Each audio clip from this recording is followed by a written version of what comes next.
Psalm chapter 89, verse 41. All who pass by the way plundered him. He is a reproach to his neighbors. 42. You have exalted the right hand of his adversary. You have made all his enemies rejoice. 43.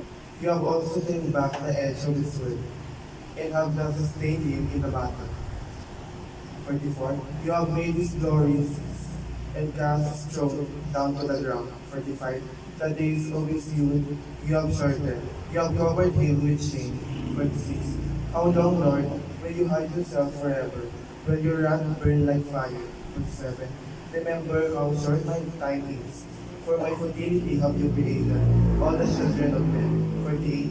What man can live and not see death? Can he deliver his life from the power of the grave?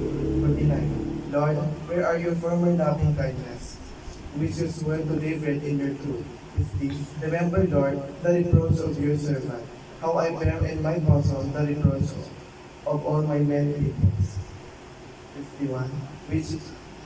With which your enemies have reproached, O Lord, with which they have reproached the footsteps of your anointed. 52. Blessed be the Lord forevermore. Amen and amen. Amen.